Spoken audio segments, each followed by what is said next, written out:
Oke, baik rekan-rekan sekalian, selamat siang. Assalamualaikum warahmatullahi wabarakatuh.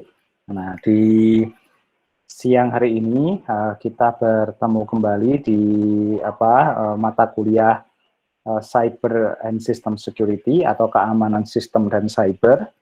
Nah, pada siang hari ini saya akan melanjutkan materi kita terlebih dahulu yang dalam konteks poin pertama ini nanti kita akan sama-sama belajar mengenai basic dari cyber security and system, dan kemudian kita akan melanjutkan dengan diskusi mengenai case study yang kita akan siapkan, dan case study ini nanti akan menjadi model pembelajaran kita sehingga mata kuliah kita ini nanti menjadi semacam case base ya, case base learning semacam itu. Nah, baik, untuk mengawali, saya akan share dahulu materi saya. Mohon ditunggu sebentar. Oke. Nah, ini dia. Nah, oke. Nah, baik. Nah, kita akan membahas mengenai basic dari cyber security. Ini saya ambilkan dari penjelasan dan juga pemaparan yang bisa kita dapatkan dari satu sumber ya, namanya NIST. Teman-teman juga harus memahami atau mengetahui NIST ini badan di Amerika Serikat sebenarnya yang fokus menelurkan standar, menelurkan perkembangan terbaru dari beberapa landscape teknologi ya. Salah satunya adalah teknologi di bidang cyber security. Nah, ini mereka punya cukup banyak hal-hal yang sifatnya itu jadi rujukan ya di area penelitian maupun di area diskusi-diskusi ilmiah yang cukup menjadi landscape atau istilahnya itu pegangan kita untuk memahami cyber security dan hal-hal lain di sekitarnya. Nah, izinkan saya untuk menjelaskan terlebih dahulu konsep basicnya, dan kemudian nanti saya akan jelaskan model studi kasus kita. Nah, meskipun sebenarnya di Elok teman-teman sudah bisa mengintip ya materi yang saya sampaikan ini dan juga studi kasus yang akan kita pelajari. Nah, kalau kita bicara cyber security, tentu saja ada basicnya, ada fundamental ya. Mungkin juga rekan-rekan sudah tahu dan mungkin sudah pernah dijelaskan di mata kuliah yang lain atau mengikuti sesi-sesi webinar atau mungkin teknologi update yang lain. Tapi pada poin pentingnya adalah dalam konteks cyber security ini, fokus utama atau basic need-nya itu adalah bagaimana kita memproteksi ya atau mengamankan dalam konteks yang sangat luas begitu electronic devices ya. Electronic device ini berarti semua alat ya, semua benda yang bersifat elektronik ya. Dan ini elektronik ini tidak hanya elektronik yang sifatnya electrical, tetapi lebih atau punya relasi dengan data dan information, atau di sini disebut sebagai associated data and information. Nah, dengan kata lain mungkin di zaman sekarang kita mengenalnya sebagai Internet of Things ya. Jadi segala sesuatu benda atau suatu peralatan atau bisa fasilitas yang dia diberi fasilitas konektivitas gitu, yang kemudian si alat ini bisa menghasilkan atau memunculkan data dan informasi. Bisa dia men-trigger data, dan kemudian bisa juga dia menjembatani informasi itu berlalu lalang. Nah, jadi bisa kita bayangkan apa saja itu bentuknya. Mohon maaf sebentar.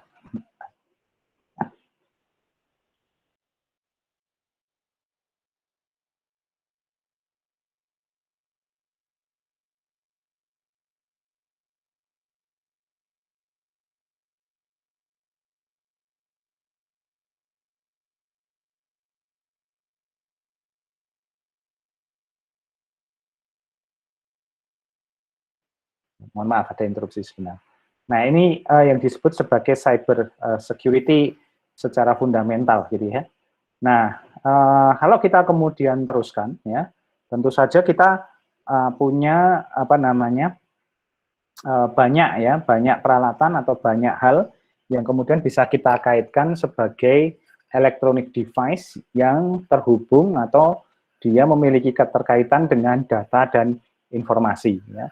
Nah, jadi kita juga apa istilahnya itu berhadapan juga dengan isu atau semacam tantangan bahwa kita berada pada semacam siklus hidup gitu ya, kalau bahasa saya, atau semacam update teknologi yang sangat intensif terkait dengan penggunaan email, mobile device, corporate website, social media, kemudian e-commerce system, online banking, ya, network management, backup, remote access, yang semuanya juga penuh dengan tadi connectivity. Nah, sehingga otomatis ini akan menjadi apa ya landscape unik ya dari cyber security yang tidak hanya bicara dari spektrum device saja, tetapi juga data dan informasi yang meliputinya.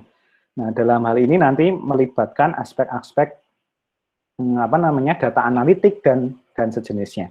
Nah, ini menjadi menarik karena ini mengkonfirmasi concern kita bahwa yang namanya cyber security itu nanti juga masuk dalam apa namanya area yang sangat luas yang kemarin kita sebut sebagai cyber physical system atau cyber system itu sendiri. Jadi semacam itu. Nah, kemudian rekan-rekan sekalian, cyber security ini mungkin kita tidak akan terlalu jauh ya membahas mengenai apa saja bentuk dari cyber systemnya, karena kemarin sudah kita diskusikan lebih lanjut ya. Tetapi yang jauh lebih penting sekarang adalah kita mengetahui apa sih sebenarnya tujuan adanya cyber security atau cyber system dan cyber and system security. Apa tujuannya? Nah, biasanya di dunia keamanan sistem ini atau keamanan cyber itu dikenal dengan konsep CIA ya. Jadi ini sangat familiar dan sangat sudah diadopsi di banyak hal ya dan sudah lama di-recognize bahwa kita punya tujuan, punya objektif clear bahwa penyelenggaraan cyber security itu menciptakan 3 hal ini, yaitu yang kita sebut sebagai confidentiality ya, kemudian integrity, dan terakhir adalah availability. Jadi mau bicara performance kayak apa yang diukur secara objektif atau yang menjadi parameter penting dari cyber security adalah ya confidentiality, integrity, dan availability. Nah, ini juga sudah diadopsi nih sebagai standar di NIST yang dikeluarkan sebagai standar internasional. Jadi semua akhirnya merely ke standar ini. Jadi teman-teman nanti ini salah satu apa ya pengetahuan basic bahwa kalau kita nanti bekerja di dunia cyber system atau cyber security, maka mau tidak mau ya kita harus mengikut konsep atau prinsip CIA ini, yaitu confidentiality, integrity, dan availability. Jadi semacam itu. Nah, kalau kita bicara satu-satu, apa yang dimaksud dengan confidentiality ya? Nah, confidentiality ini adalah yang dimaksudkan adalah protecting information from unauthorized access dan disclosure. Jadi bagaimana kita tetap menjaga tingkat kerahasiaan data atau informasi yang terbagi di dalamnya, yang ada di dalamnya. Yang dimaksud dengan menjaga ini adalah memastikan bahwa tidak ada pihak yang tidak berhak itu mengakses dan juga terbuka atau terbocorkan dan lain sebagainya. Nah, nanti kita diskusikan. Ini hari ini di Indonesia lagi diskusinya hot sekali karena di dunia cyber security kita mendapat satu trigger lagi terkait dengan data dari salah satu aplikasi penanganan COVID-19 yang ternyata datanya bocor. Gitu. Nah, ini nanti kita bahas. Nah, ini menjadi penting. Ya. Jadi, sebagai contoh tentu saja kita tidak mengizinkan yang namanya customer username, password, kemudian credit card information, eKTP information itu terbuka gitu ya, atau bocor. Jadi, ini fokusnya adalah bagaimana caranya kalau kita punya satu lingkup data, ya itu tidak boleh tercemar gitu ya oleh akses yang tidak diperbolehkan maupun terbuka, jadi semacam itu. Nah, ini menjadi penting ya, jadi bahasa medisnya ya semuanya harus steril gitu ya, harus sangat-sangat steril. Nah, ini namanya confidentiality. Nah, yang kemudian yang berikutnya adalah integrity. Ya. Nah, integrity ini menjaga agar data itu tetap keep original atau tetap pada formnya ketika dia dibuat. Nah, di sini tujuannya satu, bagaimana menjaga informasi itu tidak diperbolehkan terjadi perubahan dalam bentuk apapun yang kemudian disebut sebagai modifikasi dari pihak yang tidak berhak. Nah, gitu. Nah, tetap masih dibolehkan perubahan itu terjadi, tapi modelnya dengan otorisasi yang berlapis. Nah, ini menarik. Kalau kita bicara integrity, nanti kita bisa hubungkan dengan landscape pengembangan terbaru, yaitu blockchain. Nah, nanti kita bahas ya sedikit blockchain, tapi nanti di beberapa minggu ke depan. Tapi intinya adalah kita mencoba melakukan ini, memastikan bahwa informasi yang kita punya, data yang kita punya itu tidak berubah atau tidak berubah oleh unauthorized access atau akses pihak yang tidak terotorisasi. Jadi semacam itu. Nah, ini menjadi penting untuk dipahami benar begitu ya, faktor integrity. Jadi kalau kita bicara integrity kan jati diri. Jadi jangan sampai kita itu termodifikasi oleh sesuatu yang bersifat dari luar kita. Jadi gitu. Nah, kalau kita bicara integrity cultural, integrity akademik, ya berarti orang-orang di kampus harus tidak boleh tercemar oleh unsur politik, oleh sosial budaya, dan lain sebagainya. Jadi ini sebagai contoh ya, kadang kita, saya nih misalnya di level dosen gitu, kadang sedikit khawatir begitu karena kampus itu sering dijadikan sebagai bahan political gitu ya, ditarik-tarik jadi komisaris perusahaan besar misalnya begitu, kemudian karena kita statement kita atau mungkin pandangan akademis kita itu mendukung satu pihak tertentu dan lain sebagainya begitu ya. Dan itu kemudian menjadi suatu tren ya, atau menjadi suatu cita-cita gitu. Setelah jadi dosen jadi apa, jadi komisaris. Nah, sebenarnya nggak boleh begitu ya. Kita punya lingkup akademis yang harus kuat integritinya, bahwa kita menjadi orang yang netral, berpihak pada misalnya dunia keilmuan, nah, sehingga unsur-unsur yang bersifat politikal segala macam itu tidak terlalu kita tetap kritis gitu ya, tetap kritis dan tetap memberikan porsi yang benar. Kalau kalau itu benar kita katakan benar, kalau salah kita katakan salah. Nah, untuk itu dan juga ada nih integriti itu juga keperpihakan. Jadi kita tuh bantuin siapa toh gitu, bantuin pihak yang sudah tidak perlu dibantu atau pihak yang perlu dibantu. Nah, ini di satu Facebook kemarin tadi mungkin 2 hari ini saya diskusi banyak tuh dengan teman-teman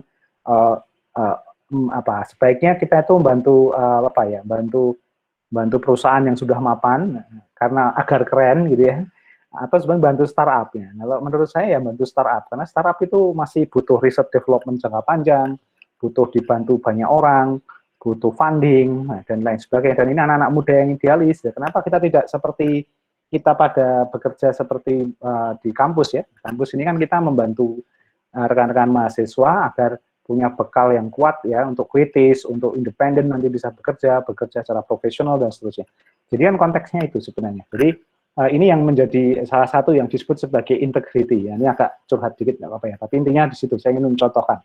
Nah, sebagai mahasiswa kalian juga punya integrity ya. Jadi mau jadi mahasiswa seperti apa begitu yang nanti ke depan akan dilakukan. Apakah kita hanya memaknai kuliah itu sebagai kewajiban semata, atau kita juga Anda rekan-rekan memaknainya sebagai peluang untuk mendapatkan pengetahuan, dan sudah saatnya kita harus membuat ya, menurut saya esensi kampus Merdeka juga tidak membuat mahasiswa itu terdikte ya, dalam artian hanya bergantung pada dosen, tetapi kalian juga diminta punya kreativitas di luar sana dan kemudian dijalani dan nanti akan direkognisi dalam bentuk MBKM, 12 SKS dan seterusnya. Itu menurut saya bagian dari integrity. Jadi semacam itu. Nah, kemudian yang berikutnya adalah availability. Availability ini adalah bagaimana kita mencegah ya agar di waktu-waktu mendatang atau dalam waktu dekat itu tidak terjadi gangguan atau disebut sebagai disruption ya ketika kita mengakses atau menggunakan informasi untuk kepentingan bisnis. Nah, ini lazim dilakukan ya, availability ini menjadi titik terlemah dari 3 komponen ini karena biasanya titik serang atau titik serangan ada di sini, di information access ya. Jadi ini perlu kita perlu kita diskusikan dan juga perlu teman-teman tahu juga. Jadi di sini adalah gimana agar aliran informasi itu tidak terganggu, intinya begitu ya, atau aliran data itu tidak terganggu. Nah, ini sangat bagus apabila kita kemudian bisa bisa memahami. Jadi ini nanti prinsip ini yang kita bawa ya dalam melakukan manajemen cyber security atau menjalankan suatu cyber security tertentu. Nah, ini menjadi penting ya, terutama kadang-kala kita melihat cyber security itu bukan major atau bukan yang utama. Nah, ini kalau bahasa di slide ini ya, ini small business, nah, sesuatu yang kecil, karena dia bukan komponen utama dari sistem informasi atau teknologi informasi di perusahaan, tapi big impact ya. Big impact itu karena kalau dia kena, dia mendapat terekspos kelemahannya, pada titik itu akan mengganggu semua hal. Nah, ini persis kayak virus COVID ini ya. Jadi tidak kelihatan kecil, tapi kalau sudah kena, ya sudah kita nggak bisa ngapa-ngapain. Jadi true itu to be honest gitu ya. Saya mungkin semoga dari teman-teman yang hadir di sini tidak ada yang belum pernah ada yang kena, jangan sampai kena. Tapi kalau saya sendiri pengalaman kemarin kena, wah itu sudah luar biasa ya, 2 minggu tidak bisa apa-apa. Jadi ini menunjukkan bahwa cyber defense kita untuk terkait dengan hal-hal yang semacam big impact ini menjadi concern besar gitu ya. Nah, ada beberapa hal yang perlu teman-teman perhatikan. Big impact ini bisa terjadi karena ini vulnerability ya. Vulnerability ini adalah kemampuan dari orang di luar sana yang melihat sistem kita itu sangat rentan. Jadi rentan dengan berbagai serangan. Nah, rentan dengan berbagai gangguan, rentan dengan berbagai macam ya interception begitu ya, atau mungkin rentan terhadap sesuatu yang mengganggu begitu. Sama seperti teman-teman, wah ini anaknya mantanu nih, kukuh pendirian, tapi kalau sudah diajak ngobrol tentang A, ya dia mulai goyah nih, jadi kayak gitu. Nah itu kan namanya indoktrinasi ya, misalnya semacam itu. Nah itu namanya vulnerability. Oh ini dia cukup kuat, cukup disiplin itu, kalau kuliah macam-macam, tapi kemudian kalau di apa namanya digoda terus nah, dengan misalnya diajak main game atau apa ya lama-lama dia terkikis juga disiplinnya. Nah, itu bisa terjadi juga. Jadi itu namanya vulnerability. Atau yang lebih hard adalah wah ini orangnya kalau kena virus ini bisa pingsan ya, itu namanya vulnerability. Jadi itu namanya yang bisa disebut sebagai gangguan-gangguan yang memang diproyeksikan itu bisa mengganggu ritme kita. Nah, kemudian juga sama, jadi ini bisnis cost ini juga menarik. Jadi mungkin teman-teman mungkin kuat ya, kena virus, kena sakit gitu kuat, badannya tidak masalah, tapi tetap butuh bantuan obat. Nah, harus beli obat. Obatnya nanti mahal. Nah, itu namanya bisnis cost atau opportunity cost yang hilang karena harus di-spend untuk menjaga tetap ritme kerja kita itu jalan. Atau perusahaan mungkin di-attack gitu, masih oke ya, tidak ada gangguan secara bisnis, tidak ada gangguan secara teknologi informasi, tetapi dia harus ngeluarin spending ya, investasi atau cost biaya upgrading sistem, biaya beli antivirus, beli firewall baru. Nah itu kan jadi opportunity cost yang harusnya uang itu bisa digunakan untuk operasional, jadi digunakan untuk spending terkait dengan security. Nah, jadi ya itu bisa terjadi begitu. Dan yang lebih parah adalah reputation, nah, reputasi. Jadi begitu kena hijack, kena sesuatu yang tidak begitu baik, ya reputasi ini everything. Apalagi kalau misalnya bank, gitu ya, perusahaan keuangan, kemudian dia cyber threat-nya itu jebol, gitu. Nah itu sudah reputasinya jatuh. Nah kita tidak mungkin lagi mempercayakan kepada pihak-pihak yang tidak memperdulikan hal-hal yang sifatnya tentang security. Nah ini yang dimaksud adalah teman-teman bisa melihat kerentanan atau tingkat fragility dari sebuah sistem cyber ketika dihadapkan dengan model-model model-model serangan semacam ini. Jadi yang dikejar itu tidak selalu datanya di breach atau dicuri gitu ya, atau dibocorkan. Kadang dia cuma reseh, tapi dia bikin agar perusahaan itu sibuk ngeluarin uang untuk memperbaiki sistem teknologinya. Atau yang dikejar sebenarnya reputation, jadi dihancurkan dari sisi reputasi. Itu sering terjadi ya, jadi semacam itu. Nah, ini perlu teman-teman tahu bahwa ternyata dalam konteks cyber security is not only just technical matters ya, tapi juga more than that. Makanya cyber security atau cyber crime itu sekarang sudah menjadi industri. Ada pelaku yang memesan, ada pelaku yang melaksanakan, dan ada pelaku yang mencoba melawan. Nah, semacam itu. Jadi kayak kejahatan terstruktur gitu ya. Sekarang mostly begitu. Jarang sekarang kita melihat ada orang atau hacker gitu yang bekerja itu atas dasar kemanusiaan, itu mungkin hanya ada di film begitu ya, jadi semacam itu. Jadi mostly ya sudah jadi industri tadi dalam bahasa halus, tapi secara bahasa kasar ya sudah terorganisir untuk melakukan kejahatan yang terorganisir, semacam itu. Nah, berikutnya, nah ini ada semacam mungkin bisa dicek nanti ya, fundamental dari cyber security, nanti bisa dilihat di NIST ya, resource yang juga sudah saya sampaikan di ELOC gitu ya.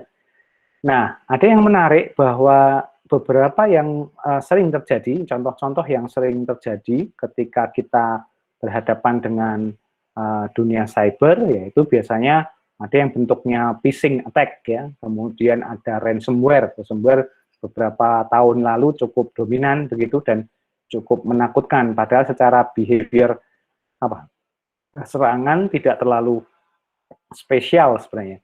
Kemudian yang masih jangka panjang dalam artian ada terus ya hacking ya.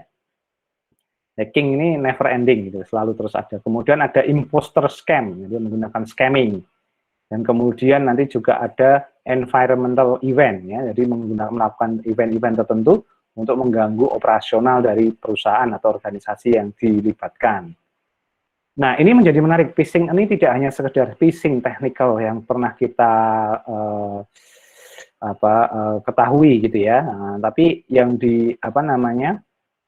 menarik adalah ini phishing attack ini berubah sekarang ini masuk ke dalam social engineering attack ya, involving trickery. Jadi kalau dalam konteks tertentu kayak kita berhadapan dengan dunia hoax gitu ya. Kemudian dengan posting-posting negatif dan lain seterusnya, itu sebenarnya bagian dari social engineering yang sifatnya dia melakukan attack dari sisi sosialnya. Nah, jadi ini bisa dikategorikan sebagai phishing. Nah, kalau dalam dunia crime ada pencemaran nama baik, kemudian ada difitnah segala macam. Nah, itu juga menjadi tantangan tersendiri ya dari sisi sini. Kemudian biasanya terkait dengan bagaimana agar bisa mendapatkan akses ya untuk ke sistem dan juga untuk mencuri data. Jadi ini digunakan biasanya untuk mengambil alih sistem itu berjalan dan mencuri data. Jadi ini menjadi sangat penting untuk diketahui. Sekarang kemudian nanti akan berkembang beberapa variasi dari tipe phishing ini yang makin banyak begitu ya. Jadi itu juga penting kita harus lakukan, harus diperhatikan juga dan harus tahu. Kemudian targeted phishing ini adalah phishing yang tertarget atau dalam artian sudah ditentukan. Jadi ini memang model seperti spionase. Jadi dia kemudian akan mengganggu target real dari gangguan keamanan tadi dengan harapan nanti bisa melakukan sesuatu dari situ. Nah, ini bisa macam-macam ya, bisa menggunakan modus komunikasi seperti telepon atau menggunakan smishing, ini menggunakan SMS. Sekarang ya semacam WhatsApp gitu ya, jadi di phishing dengan menggunakan WhatsApp.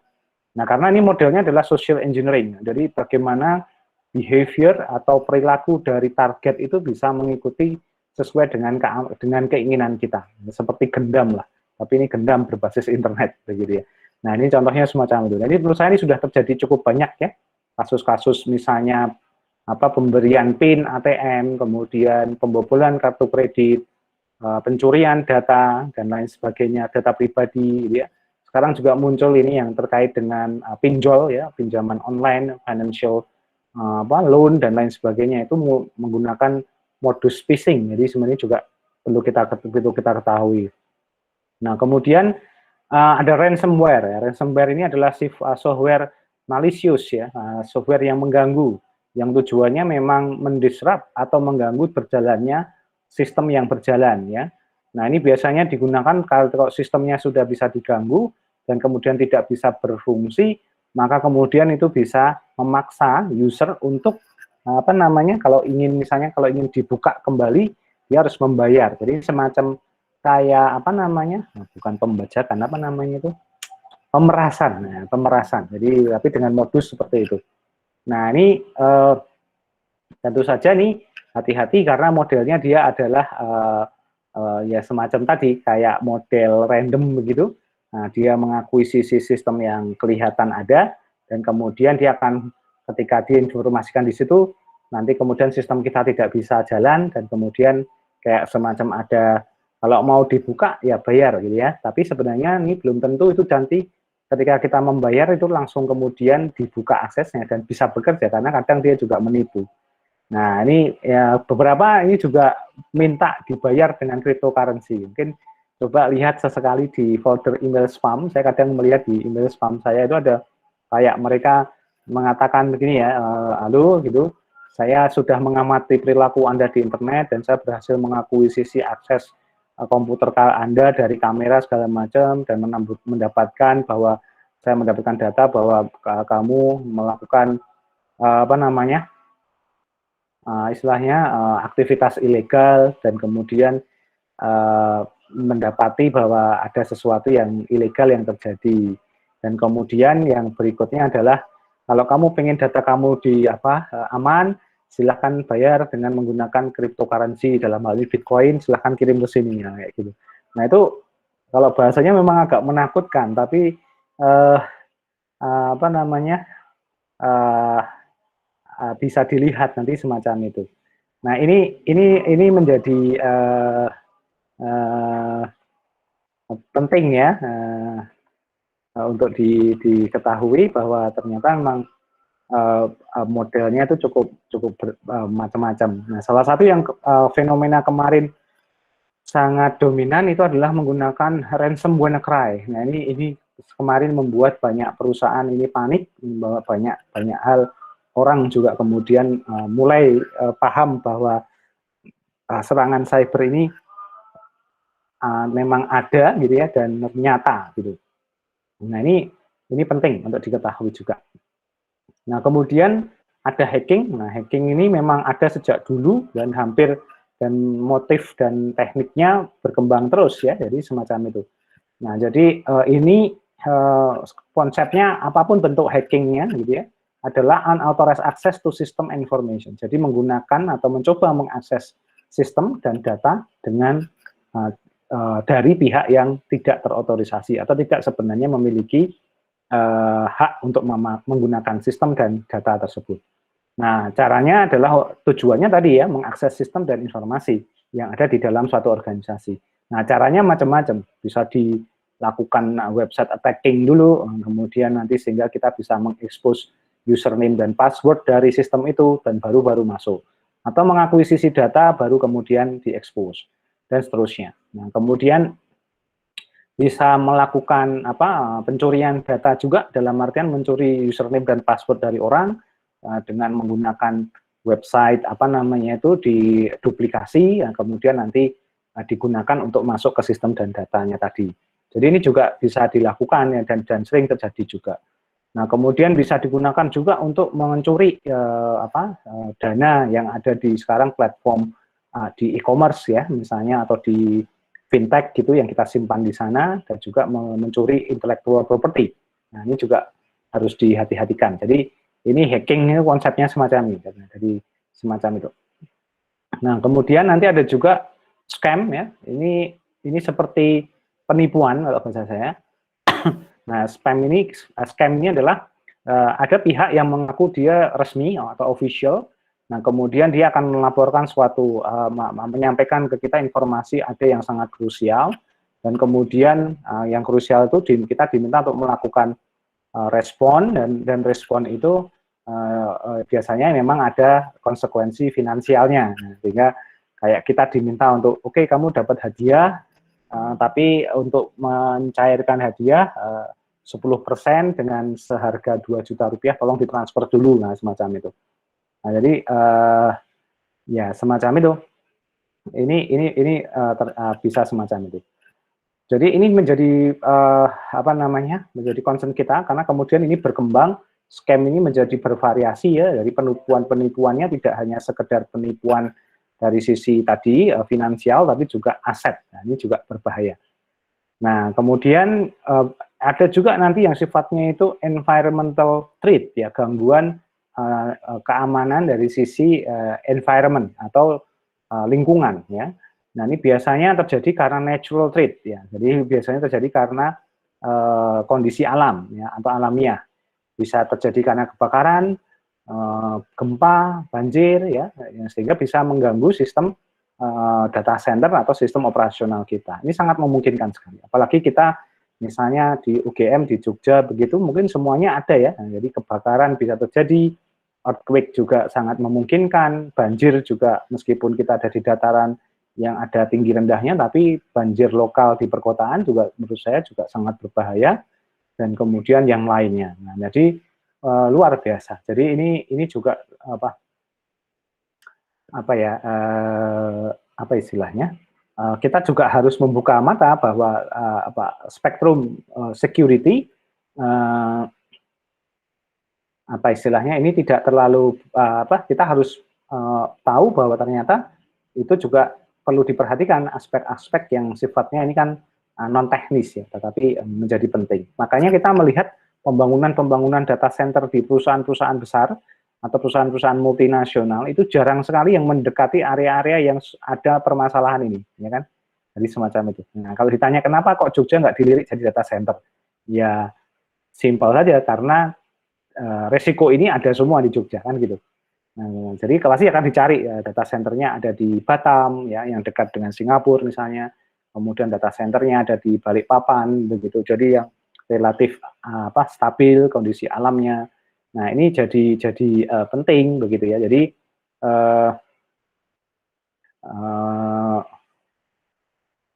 ini perlu kita lihat ya. Jadi semacam itu. Ini bisa perlu itu sehingga teman-teman bisa paham kenapa kok data center harus di lokasi yang khusus gitu ya. Itu juga terjadi untuk semacam Google data center, Facebook data center dan lainnya begitu ya. Jadi semacam itu. Nah, kemudian ini yang menjadi menarik ya. Kita perlu tahu beberapa hal yang melingkupi cyber security atau isu keamanan cyber, keamanan sistem. Jadi intinya adalah sebenarnya apapun gangguan itu, apapun yang disebut sebagai resiko keamanan cyber itu, gangguan itu adalah korelasinya adalah dengan resiko. Jadi sebenarnya tidak masalah tidak aman, tetapi yang bermasalah itu adalah resiko setelah adanya ketidakamanan. Jadi semacam itu. Nah, mungkin bayangan saya adalah seperti ini, teman-teman nggak masalah kok nggak usah pakai alat pelindung diri seperti helm begitu ya, nggak masalah. Tapi yang masalah itu adalah resiko yang diterima ketika terjadi sesuatu dan teman-teman kok ya pasnya nggak pakai helm, itu aja. Jadi gitu. Memang nggak masalah teman-teman tuh nggak vaksin, tapi yang menjadi masalah itu bagaimana jika kalian kena dan kemudian efeknya yang timbul itu adalah gejalanya berat begitu. Dan kemudian teman-teman punya resiko bawaan karena punya komorbid dan segala macam, sehingga nanti malah jadinya berbahaya. Jadi itu sebenarnya resiko itu. Nah, jadi sebenarnya konteks kita bicara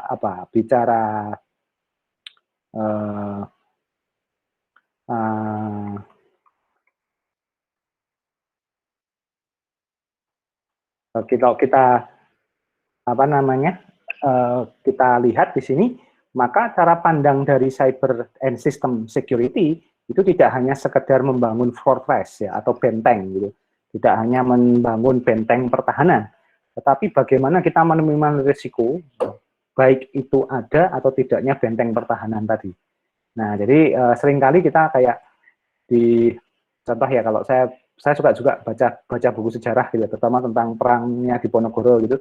Kenapa pilihan Diponegoro itu tidak bertahan di mana? Di benteng dan perangnya itu di dalam benteng gitu ya, melawan penjajah yang di luar benteng. Karena ternyata resikonya besar begitu. Resiko besar itu adalah ketika kita bertahan di benteng, maka akses kita ke logistik ya, makanan, suplai orang, suplai persenjataan jadi terbatas. Akhirnya nggak bisa menang karena kunci peperangan itu kan logistik. Maka modelnya adalah gerilya. Nah, gerilya itu kenapa? Karena kita bisa makan di sawah mana saja. Kita bisa ambil makanan dari mana saja, kan begitu. Nah, karena rakyatnya mendukung. Nah, itu salah satu ya filosofi. Jadi tahu kenapa gerilya itu dilakukan begitu.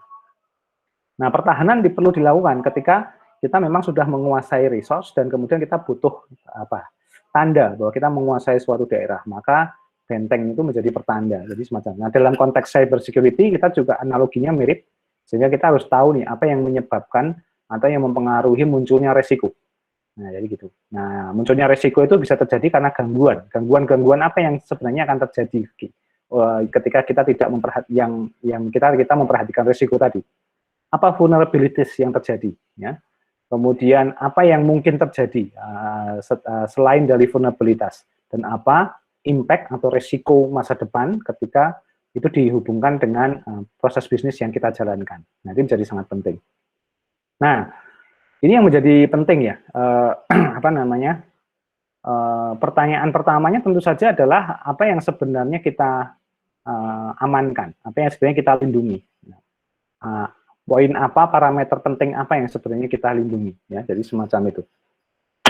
Nah, dalam konteks kita bicara security, maka yang perlu kita perhatikan adalah kita perlu melakukan identitas, ya, atau mengidentifikasi bisnis aset kita apa, jadi gitu. Nah, pertanyaannya adalah kira-kira aset terpenting dari perusahaan apa?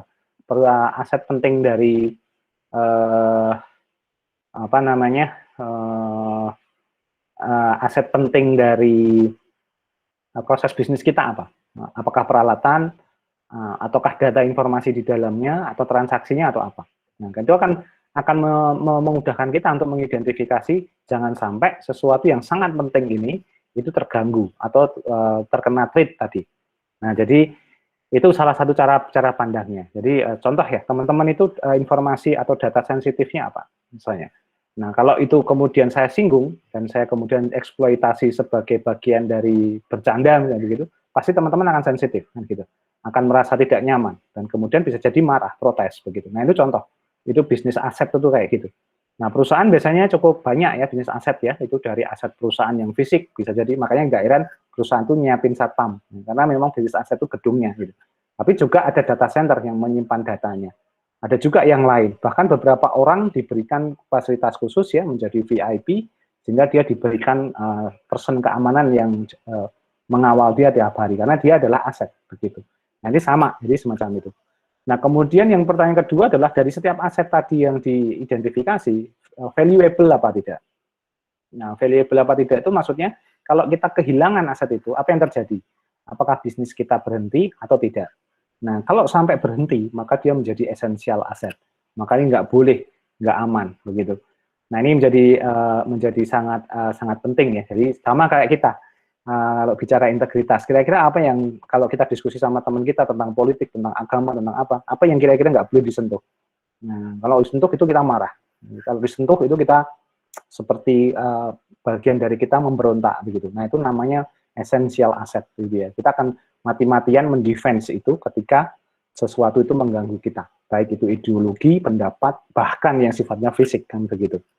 Nah, kita punya motor atau sepeda bagus gitu ya, kita jalan-jalan pakai sepeda, kemudian kita parkir di pinggir jalan, kebetulan kok lupa, nggak kita kunci. Ada yang sepedanya mirip sepeda lain, dia mau pergi, dia ngambil sepeda kita, apa yang kita lakukan? Teriak kita kan, Pak, mohon maaf itu salah, yang benar itu. Nah, kenapa? Karena kita merasa sepeda yang kita punya itu meskipun sejelek apapun itu aset. Nah, ini semacam itu. Dan itu valuable. Valuable-nya apa? Kalau itu sampai hilang, kita nggak bisa pulang kan begitu. Nah, itu menjadi penting. Nah, kemudian yang berikutnya nih, apakah dari valuable aset itu ketika nanti misalnya asetnya itu hilang atau rusak karena gangguan-gangguan dari luar atau dari dalam, itu berimpact pada bisnis proses utama kita. Jadi gitu. Nah, kita terganggu nggak? Kita nggak bisa ngapa-ngapain nggak? Nah, itu yang disebut sebagai muncul. Dan kemudian muncul nggak likelihood, loss or harm. Ya. Apakah akan muncul juga resiko-resiko bawaan lain, atau munculnya resiko-resiko yang lain, yang mengganggu juga. Nah, ini menjadi penting. Nah, dari situ nanti kita melakukan prioritasi, apa yang menjadi aktivitas yang perlu kita lakukan saat ini untuk mencegah hal-hal itu terjadi. Nah, jadi sehingga kesimpulannya bisa dilihat ini dari gambar ini ya. Nah, aset kita, tingkat vulnerabilitas atau ketahanan kita diserang itu, pada titik tertentu kita punya serangan, threat gangguan ini. Nah, ini muncul resiko. Resiko ini sesuatu yang mungkin sifat apa ya, bisa kita toleransi resikonya itu paling rendah.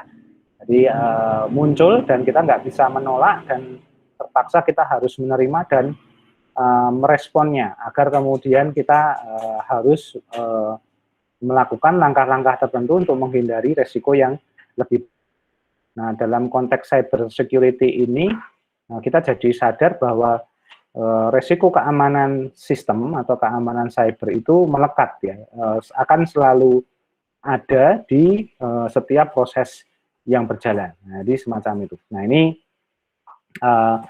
penting lah untuk kita ketahui juga, jadi semacam itu.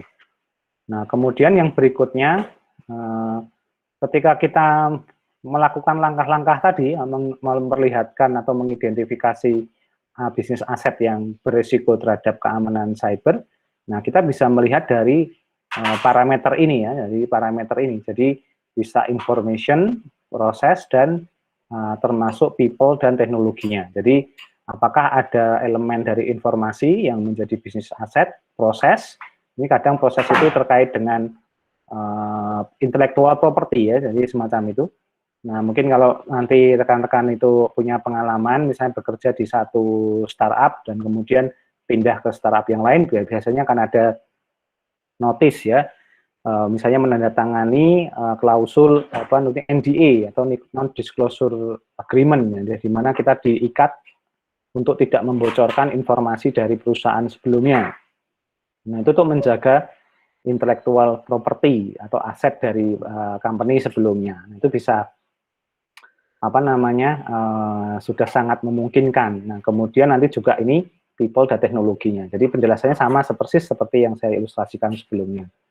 Nah, kemudian ini juga sama, ini kita bisa membuat semacam sheet gitu ya, atau daftar apa saja yang menurut kita itu sangat esensial dan perlu kita perlu kita respon sebagai suatu aset penting dari suatu perusahaan atau organisasi.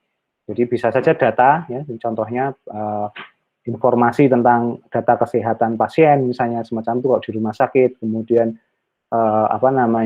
peralatan-peralatan yang mendukung itu, nah kemudian dan lain sebagainya. Nah, ini perlu kita ketahui, cara kerjanya adalah kita mengidentifikasinya semacam ini. Ya. Nah, kemudian yang berikutnya adalah kita mengidentifikasi value dari aset, apa manfaat atau value dari masing-masing aset yang kita identifikasi. Jadi ini perlu yang menjadi pertanyaan nanti untuk mengidentifikasi apa itu value. Nah, itu adalah ketika ada pertanyaan pertama adalah apa yang terjadi kalau misalnya aset dari perusahaan ini, data informasi itu jadi ranah publik, nah, gitu. Jadi tidak secret lagi. Nah, itu kan otomatis terekspos ya. Nah, kalau terekspos berarti ada resiko. Nah, kalau ada resiko ya berarti berbahaya dan lain sebagainya. Jadi nanti ada rentetan efek bola salju dari terbukanya informasi kayak gitu ya. Nanti kita akan tunjukkan itu case yang terjadi hari ini ya, sehingga kemudian nanti bisa didiskusikan. Kemudian bagaimana jika tadi informasi misalnya tadi yang kita anggap sebagai aset itu kemudian hilang gitu atau rusak atau tidak akurat. Nah, bahaya sekali. Ini seperti dashboard mobil yang tidak akurat atau kompas yang tidak yang rusak begitu. Nah, efeknya arah pengambilan keputusan atau yang terkait dengan itu bisa jadi sangat error gitu, sangat misleading. Dan efeknya bisa mengambil keputusan yang salah dan efeknya bisa berantai. Nah, kemudian bagaimana jika ini tidak bisa diakses lagi karena kejadian resiko keamanan tadi. Nah, ini kalau terjadi otomatis kan bisnis tidak bisa as usual kan, jadi tidak bisa bekerja lagi. Jadi ini akan sangat berbahaya. Nah, ini menjadi penting ya, sehingga nanti tadi yang bentuknya adalah satu kolom list dari asetnya, itu kemudian kita akan punya value of asset seperti ini. Jadi kita punya level resiko, level pentingnya aset tersebut. Ada yang high, ada yang medium, ada yang low. Nah, ini menjadi klasifikasi dari information aset yang sebelumnya. Nah, ini juga penting, kita harus memastikan dan juga mengetahui apakah nanti ada efeknya jika misalnya kita kehilangan tadi atau aset itu benar-benar physically rusak gitu ya. Nah, ini juga nanti sama. Ini kalau tadi kan value-nya, kalau ini impact-nya gimana? Kalau ini misalnya patient health information-nya itu rusak, ya otomatis resikonya tinggi. Jadi ini sudah mulai menghitung atau mengidentifikasi klasifikasi dari resiko. Nah, jadi kita bisa lihat ya, ada yang high, ada yang medium. Meskipun value-nya tinggi, tapi masih oke lah gitu, masih jadi di medium itu sangat memungkinkan. Nah, biasanya yang membuat ini, analisis ini adalah expert ya. Jadi expertnya berdasarkan pengalaman yang tahu proses bisnisnya, itu kemudian menggunakan analisis tertentu untuk mengetahui level dari impact-nya ini. Nah, ini semacam itu. Nah, kemudian kita juga harus melihat kira-kira resiko apa yang bisa muncul yang tadi likelihood ya, yang mungkin bisa saja nanti muncul juga. Nah, nanti akan muncul ini jenis trade-nya, potensialnya seperti apa. Oh, jadi ternyata yang patient health information itu bisa terganggu ketika terjadi hacking gitu ya. Misalnya ada kegiatan hacking atau ransomware tadi, pengakuisisian sistem. Nah, ini efeknya nanti akan jadi medium begitu. Kemudian pencurian data, malware, phishing nanti jadi low gitu ya. Denial of services, kemudian hacker gitu juga, ini juga sama. Nah, ini nanti didasarkan pada behavior dari gangguan teknis yang terjadi. Jadi semacam itu. Jadi sini kita bisa lihat, kita bisa memetakan, akhirnya menghasilkan peta resiko, sebenarnya peta resiko dari sebuah fasilitas cyber. Jadi, tapi orientasinya tadi ya, bisnis asetnya apa, value asetnya muncul, impact-nya seperti apa, trade to the asset seperti apa, kemudian likelihood-nya sama, seperti itu. Nah, kemudian kita bisa melihat ini adalah untuk mengetahui prioritas mana yang harus kita pilih untuk menyelesaikan resiko-resiko tadi atau meminimalisir resiko, sehingga terjadi penyelesaian permasalahan dari sisi sistem cyber. Nah, biasanya nanti ada semacam ini ya, ada semacam matrix gitu. Ini ada impact, ini ada likelihood-nya, kemudian ini nanti ketika dia kategorinya high, medium, low, dan likelihood-nya low, medium, high, nanti value yang keluar adalah seperti ini. Nah, ini nanti implementasinya seperti ini. Karena dia, contoh pertama, patient health information, itu impact-nya itu adalah high ya, di sini berarti high, kemudian likelihood-nya medium. Nah, kalau kita lihat medium, nah berarti dia menjadi level risk-nya itu adalah tinggi. Jadi kalau tinggi biasanya nanti menjadi prioritas utama atau prioritas pertama atau langkah pertama lah gitu ya, untuk kemudian diintervensi atau dilakukan pencegahan atau penanganan khusus. Nah, ini semacam itu. Nah, ini yang cara kerjanya semacam itu. Dan itu yang lainnya juga sama ya. Untuk yang low, yang yang medium itu juga terjadi dengan proses yang serupa. Nah, ini penting, ini di awal kita berarti melakukan identifikasi resiko. Jadi ini menjadi salah satu yang sangat penting untuk kemudian kita melakukan treatment cyber security yang diperlukan. Jadi semacam itu. Nah, sampai sini dulu, mungkin kalau ada pertanyaan saya persilahkan.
Oke, kalau tidak ada, nah ini sambil kita coba berdiskusi ya, atau mungkin saya tunjukkan salah satu case yang nanti akan menjadi case yang kita bahas untuk penyelesaian permasalahan atau use case ya. Mungkin saya bentar ini. Nah, oke. Saya kembali ke fasilitas e-learning kita.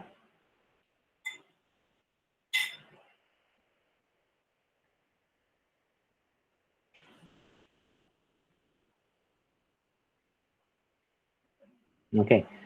Nah, ini menarik, ada case study yang akan kita coba bahas ya. Ini sebenarnya nanti ada aktivitas yang saya minta dari rekan-rekan sekalian untuk mengerjakan begitu ya. Jadi intinya nanti ini saya tunjukkan dulu aktivitasnya. Jadi rekan-rekan saya minta untuk nanti membuat grup gitu ya. Ini grupnya variatif gitu ya. Bisa 3 sampai 5 orang boleh gitu ya. Kemudian kalian dari grup itu mencoba membuat diskusi gitu ya. Nah, jadi dengan studi kasus ini yang sudah kita siapkan, kemudian coba rekan-rekan cari dan temukan gitu ya literatur-literatur pendukung yang bisa dijadikan pijakan untuk membahas isu ini yang related tentu saja ya. Jadi kalau ini terkait dengan istilahnya itu adalah data breach gitu ya, atau kebocoran data, maka nanti teman-teman juga bisa cari di Scopus atau di IEEE atau sejenisnya itu yang terkait dengan riset-riset terbaru tentang data breach ya. Jadi nanti bisa memperlihatkan, oh data breach itu terjadi karena situasi seperti apa, kemudian caranya seperti apa, dan menimpa jenis sistem informasi atau aplikasi seperti apa. Nah, itu bisa digunakan. Nah, dari situ dipelajari sebentar, kemudian coba develop ya, develop ide dari rekan-rekan sekalian ketika terjadi permasalahan seperti ini, apa sebenarnya yang bisa kita munculkan, solving problemnya apa. Nah, bisa jadi nanti menyarankan ada autentikasi ganda atau mungkin ada apa, nanti biasanya nanti kita bisa temukan dari literatur yang kita cari di tempat-tempat tertentu tadi ya.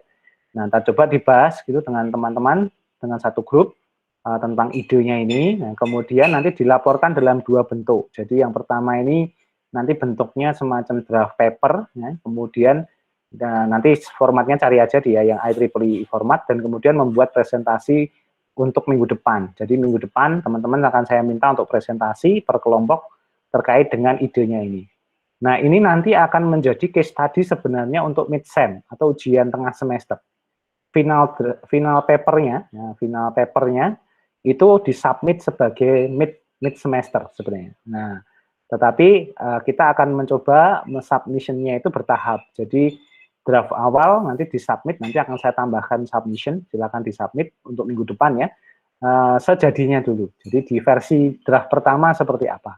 Nah, presentasinya semacam apa? Jadi mungkin fokuskan di minggu depan itu di poin ini sebenarnya, develop idenya. Jadi idenya seperti apa ya.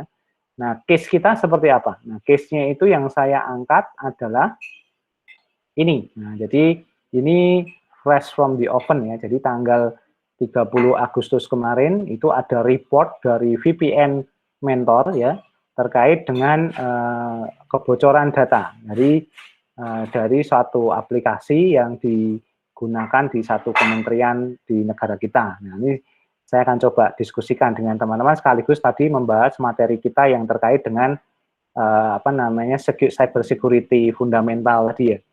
Meskipun materinya belum selesai, tapi nggak apa-apa. Kita coba elaborasi dengan materi yang dari case study ini. Nah, di sini menariknya adalah ini ada aplikasi yang dilaporkan menurut saya bukan pencurian data, tapi memang entah by design atau by accident gitu. Ternyata aplikasinya itu memungkinkan terjadinya terbukanya atau tereksposnya data yang ada di dalam, jadi semacam itu. Makanya disebut sebagai data breach ya, atau data yang bocor. Nah, ini aplikasi yang dimiliki oleh Kementerian Kesehatan, kemudian size data yang ada di dalam sistem itu ada 2 GB data record ya. Kemudian diduga ada sekitar 1,4 juta data gitu, dan kemudian ada ini dari 1,4 juta data itu ada sekitar data personal dari 1,3 juta orang. Meskipun 1,3 juta meskipun masih sangat kecil ya dibanding 0,5% dari penduduk Indonesia, tapi something lah gitu. Nah, ini data yang terekspos itu ada beberapa jenis data, ada PII data, ada travel information, ada medical report, ada status. Nah, ini dan ini potensial tadi, potensial impact-nya ada di fraud, hacking, kemudian ada disinformation.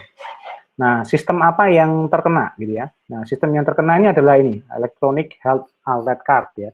Jadi ini lazim kita temui misalnya kalau kita pulang dari suatu negara, masuk ke imigrasi, seringkali kita diminta untuk mengisi sertifikat kesehatan. Nah, biasanya apa namanya? Bisa di apa istilahnya itu bisa biasanya seperti itu, dan bisa menggunakan juga aplikasi ya. Jadi kita download aplikasinya, nanti kemudian kita tunjukkan ketika keluar. Nah, pada masa pandemi ini e-health card ini di-extend menjadi aplikasi yang digunakan untuk kontak tracing sebenarnya ya. Jadi banyak sekali informasi di situ. Ada personally identifiable information, ada kontak detailnya, ada kemudian COVID-19 test result, dan lainnya. Nah, dari VPN Mentor sendiri itu melakukan menemukan temuan bahwa datanya itu bisa terbuka di Juli 2021. Nah, kemudian dilaporkan. Ini menurut saya ya, bentuk bagus juga perusahaan-perusahaan security itu ketika menemukan data semacam itu kemudian tidak kemudian dieksploit ya atau digunakan untuk keuntungannya sendiri, tapi dilaporkan kepada pihak yang bersangkutan. Ini sudah dilaporkan. Kemudian juga dilaporkan kepada organisasi yang menangani cyber security di Indonesia, yaitu IDCERT, Data Indonesia SECERT. Nah, ini juga sudah dilaporkan juga ke ID-CIRTI, ini kemudian juga ada ke BSSN, ini yang Badan Sandi Negara itu ya, jadi semacam di. Nah, kemudian penemuan kemudian ditaruh di Google ya, datanya, kemudian sudah ada kontak apa namanya kedua dengan Kemenkes tanggal 26. Ini kronologis banget, bagus sekali. Tapi sayangnya tidak ada respon, tapi respon yang dari BSSN sudah dilakukan di tanggal 22 Agustus. Nah, kemudian ini dilakukan action di tanggal 24. Nah, ini menjadi menarik karena data breach yang terjadi ini sangat sangat berbahaya, meskipun secara teknis data breach ini sangat tergantung pada pemilik data. Jadi ini istilahnya pemilik data lupa untuk mengunci rumahnya atau mengunci tempat penyimpanan. Jadi saya bikin toko, bikin etalase pakai kaca, tapi lupa kacanya tidak diberikan kunci, sehingga orang lalu lalang bisa melihat dan mengekspos informasi yang ada di situ tanpa harus masuk sebenarnya gitu. Nah, ini sebenarnya sudah di-resolve ya, tetapi kita perlu menginvestigasi ini kenapa kok dari sisi pemilik datanya ini terjadi data leak ya, atau keteledoran dalam penanganan data. Nah, ini tidak hanya terjadi saat ini, tapi juga terjadi beberapa kali, meskipun dengan instansi yang berbeda. Yang dulu mungkin sempat mendengar itu juga ada dari apa namanya platform e-commerce, kemudian platform lainnya yang apa namanya bisa semacam itu. Nah, ini perlu dilakukan. Nah, kemudian kalau ini terus terjadi, maka otomatis penggunaan aplikasi ini nanti pada titik tertentu tidak hanya vulnerable tadinya itu terganggu, tapi juga nanti akan terjadi tadi ya additional cost yang harus dibuat agar menangani masalah ini. Dan belum lagi yang terakhir tadi isu reputasi. Nah, ini juga jadi sangat berbahaya. Nah, kita sendiri juga mulai berpikir-pikir, jangan-jangan data kita ada di situ yang kemudian terekspos. Nah, jadi semacam itu. Nah, ini juga ada kronologis ya, bagaimana kemudian mereka berkoordinasi dengan Badan Cyber dan Sandi Negara, kemudian ada dengan tim ID-CERT ya, Indonesia Computer Emergency Response Team, yang kemudian mencoba menyelesaikan permasalahan itu. Jadi sebenarnya permasalahan data breach ini juga terjadi di banyak negara, jadi dan itu sangat potensial terjadi. Tetapi yang perlu kita perhatikan adalah kalau secara teknis ini menarik, nih teman-teman bisa lihat gitu ya, ini terjadi karena developer atau pengembang dari sistemnya itu menggunakan satu tools ya, Database Elasticsearch ya. Nah, jadi ini digunakan untuk menyimpan data recordnya, tetapi sayangnya Elasticsearch-nya ini unsecure. Nah, ini. Jadi ini sangat berbahaya, jadi gitu ya. Levelnya database ya, jadi database diinstal tidak secure. Nah, mungkin nanti saya sarankan coba cari isu tentang mungkin ada pengalaman atau sesuatu yang terkait dengan isu security di Elasticsearch. Jadi menurut saya juga ini perlu diperlukan. Jadi padahal Elasticsearch ini salah satu teknologi yang bagus ya, untuk terutama untuk data collecting, kemudian sampai data analisis dan visualisasi. Jadi kalau sampai dia insecure ini berarti ada something ya. Nah kemudian ini juga menarik karena bisa jadi itu terjadi karena infrastruktur yang menjalankan sistem health record-nya ini tidak aman juga. Jadi tidak hanya sekedar Elasticsearch-nya saja, tetapi juga infrastruktur yang mendukung. Nah, jadi gitu. Nah, ini yang menarik, ini data yang bisa di-breach atau bisa dibongkar gitu ya, atau bisa di-expose. Ini ada passenger ID dan type. Ini JSON mungkin ya, bentuknya semacam itu. Kemudian ada hospital ID-nya, kemudian ada queue number, reference number, address, dan time for home visit, test type-nya, kemudian test result, date issue-nya kapan, termasuk dokumen ID-nya. Jadi sangat menurut saya sangat cukup berbahaya dan juga ini sangat sebenarnya level keamanannya harusnya sangat tinggi ya. Jadi semacam itu.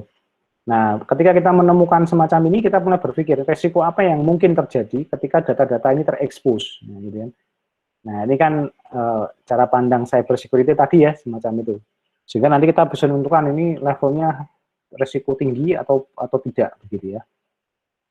Nah, kemudian juga ada account data. Nah, account data ini mungkin lebih ke arah personal data ya. Nah, ini nama, kemudian lainnya, kemudian ini contohnya passenger ID dan lain sebagainya.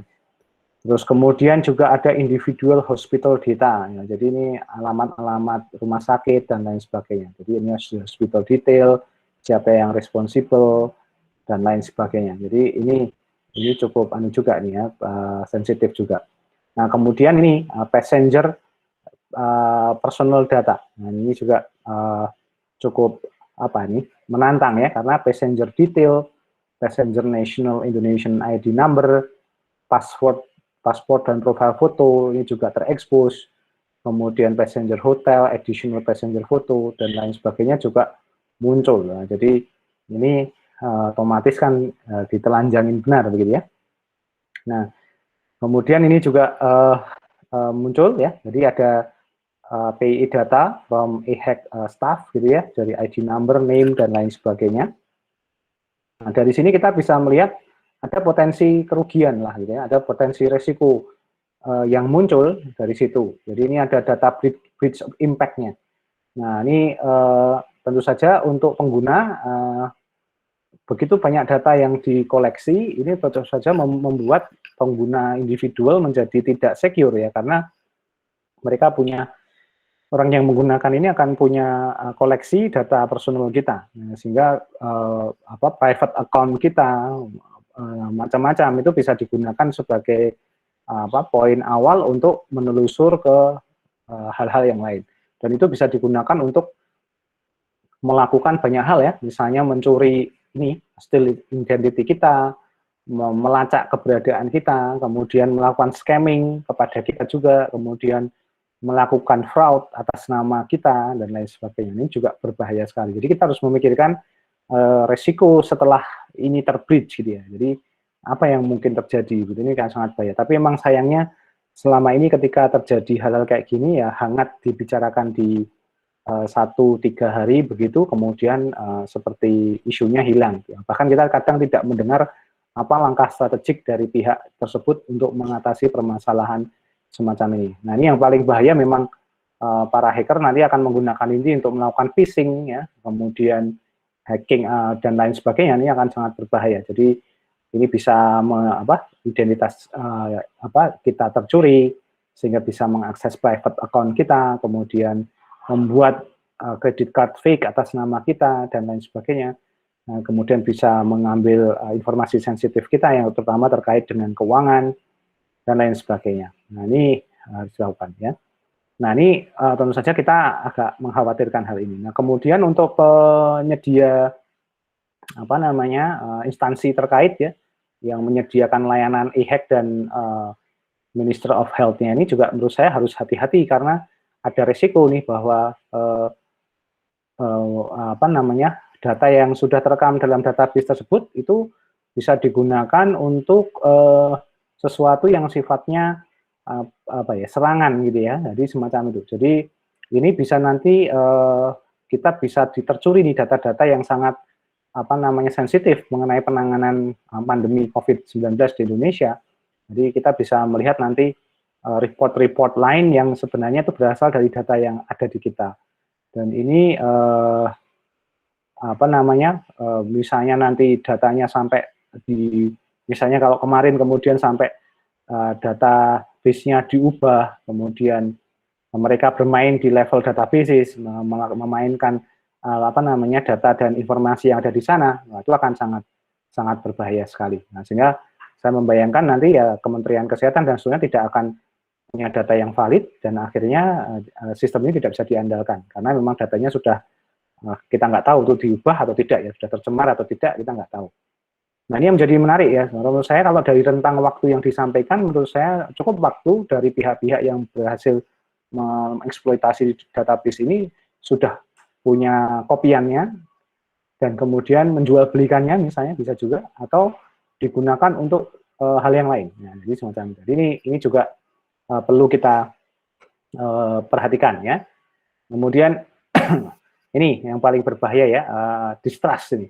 Nah, ini paling tertentu kita jadi agak miris dan kemudian berpikir, wah ini berarti sistem yang saat ini ada di Kementerian Kesehatan, kemudian di mana-mana itu sudah tidak bisa diandalkan. Jadi kita juga kemarin mendengar gembar-gembor ya, ini aplikasi Peduli Lindungi dikatakan aman sekali. Nah, ini kita juga mulai khawatir nih, jangan-jangan nanti dalam minggu depan sudah ada report yang mengatakan bahwa terjadi data breach di aplikasi yang serupa. Wah, itu even itu sudah dienkripsi segala macam, tapi ya enkripsi kita tahu sendiri sangat memungkinkan potensial untuk di breach ya. Jadi semacam itu. Nah, ini juga sangat penting ya. Kemudian untuk rumah sakit sendiri, ya ini mungkin akan sulit ya mendapatkan sumber data yang valid ya, yang sesuai dengan kenyataan. Jadi mungkin nanti ujungnya ya rumah sakit akan menggunakan data kolektor sendiri gitu ya, jadi bahwa mungkin bangun aplikasi sendiri yang mengambil data langsung dari pengguna yang directly tidak menggunakan aplikasi ini. Tentu otomatis kan bisa dibayangkan investasi pengembangan aplikasinya makin banyak. Nah ini dan pada titik tertentu nanti hospital ini juga menjadi target operasi dari para hacker ya, dengan tadi sudah ada data-data informasi yang ada di situ. Nah, kita bisa lihat bahwa satu kasus data breach seperti ini potensi resikonya sangat banyak dan sangat besar. Ya. Nah, untuk sementara ini advice atau rekomendasi yang bisa dilakukan ini cukup general. Nah, ini karena cukup general otomatis bagi kita jadi ada peluang untuk membahasnya. Nah, ini ya ini advice-nya securing servernya secara fisik gitu ya. Kemudian ada akses role yang baik begitu dan rigid, nah, tidak hanya asal grand all begitu, dan kemudian ini tidak membolehkan sistem itu apa namanya tidak misalnya terbuka di internet kemudian tidak ada autentikasi. Nah, jadi harus dilakukan hal ini dan ini baik perusahaan kecil, besar atau sedang itu semuanya harus direkomendasikan untuk menggunakan model semacam ini, nah, karena ini sudah menjadi semacam apa ya, suatu hal yang sifatnya penting. Nah, ini bagi kita yang pengguna ini memang harus sangat concern. Jadi jika kita terregister pada fasilitas semacam ini ya kita harus punya langkah-langkah ya untuk protect data kita. Jadi gitu. Jadi jika tidak yakin ya is better untuk menghindari, jadi semacam itu. Nah, ini juga menarik, ini dari VPN Mentor juga menyampaikan bagaimana dia melakukannya, menemukannya istilahnya ya, bukan melakukannya ya. Ini contohnya sangat menarik ini. Jadi our team was able to access this database because it was completely unsecure and encrypted. Jadi tidak perlu melakukan langkah-langkah yang canggih begitu, automatically sudah bisa diakses. Nah, menariknya nih menggunakan Elastic Database, Elasticsearch ya. Nah, kemudian yang seharusnya tidak digunakan menggunakan URL gitu atau web browser gitu, tapi ini bisa bisa diakses melalui browser dan dimanipulasi URL-nya. Jadi ini sangat sangat berbahaya sekali. Jadi semacam itu. So this is like ini seperti kita jadi tahu bagaimana sebenarnya keamanan yang di setup memang belum layak dan tidak menunjukkan langkah yang level yang cukup tinggi ya. Dan ini menurut saya kesalahannya sudah bukan kesalahan, tapi ini secure by design-nya memang sudah fail dari awal begitu ya. Jadi tidak perlu menunggu kejadian, sebenarnya sudah tidak terlalu siap dengan kondisi yang ada. Jadi semacam itu. Nah, ini salah satu yang menarik nih, bahasan yang menarik. Ini saya juga cukup belajar cukup banyak dari sumber-sumber semacam ini yang terkait dengan isu-isu keamanan terutama, karena biasanya mereka akan share ya apa masalahnya, kemudian resikonya apa, dan kemudian ada rekomendasi umum ya, nanti tinggal rekomendasi yang sifatnya teknikal itu diimplementasikan atau diterjemahkan dari strategi yang dibuat. Nah, rekan-rekan sekalian, untuk keperluan ini maka teman-teman nanti melakukan yang saya sampaikan tadi ya. Jadi silahkan membuat kelompok, kemudian diskusi isu ini dengan sudut pandang teman-teman dengan mendasarkan pada informasi kasus data breach ini. Nah, kemudian coba cari literaturnya, saya tidak batasi, boleh 3, boleh 5, tapi jangan 1 gitu ya, jangan 2 lah ya, jadi minimal 3 gitu. Terus kemudian coba kembangkan tadi rekomendasi dari VPN Mentor ini tentang rekomendasinya tadi, kira-kira bagaimana ini ke depan harus kita lakukan, desainnya seperti apa agar tidak terulang begitu ya. Nah, kemudian coba minggu depan kita diskusikan itu dalam konteks masih draft. Jadi masih draft itu masih memungkinkan berubah atau kita godok lebih lama, lebih matang lagi. Nah, untuk minggu depan pastikan teman-teman sudah punya draft papernya. Draft paper itu berarti belum fix ya, masih tulisan kasar atau mungkin ide pokok dulu yang ditampilkan, dan juga presentasinya sudah bisa menunjukkan apa saja yang sudah bisa diperoleh dari proses kerja kelompoknya. Nah, nanti ini akan kita bawa terus dan dibahas dengan materi-materi selanjutnya yang kemudian ini akan berujung pada mid-sem atau UTS ya. Jadi nanti UTS-nya teman-teman akan saya minta untuk menyelesaikan permasalahan ini dengan melaporkannya dalam bentuk paper gitu ya. Dan ada sedikit, mungkin nanti ada setup sedikit eksperimen ya, tapi eksperimennya bukan membangun keamanan, tapi mungkin melakukan menganalisis ya dari database yang terekspos, misalnya kayak gitu. Oke, ada pertanyaan untuk case study-nya dan juga lainnya? Oh ya, jadi mohon maaf ya, sebentar. Untuk pembagian kelompoknya, oke. Sebenarnya saya bebaskan, jadi silahkan rekan-rekan berembuk atau bagaimana begitu ya, diselesaikan masing-masing saja, saya percayakan kepada teman-teman. Ini kalau ada yang dari prodi lain, silahkan nanti kontak ya ke salah satu teman mungkin yang ada di sini, nanti kemudian saling berkolaborasi lah gitu ya. Jadi biar malah pas ini kalau ada matematika prodi yang lain, sehingga nanti perspektifnya jadi lebih luas begitu ya. Saya tidak akan menentukan anggotanya, jadi dilakukan secara mandiri oleh teman-teman. Oke. Baik, terima kasih. Ada pertanyaan lain mungkin? Oke ya, jadi nanti sebelum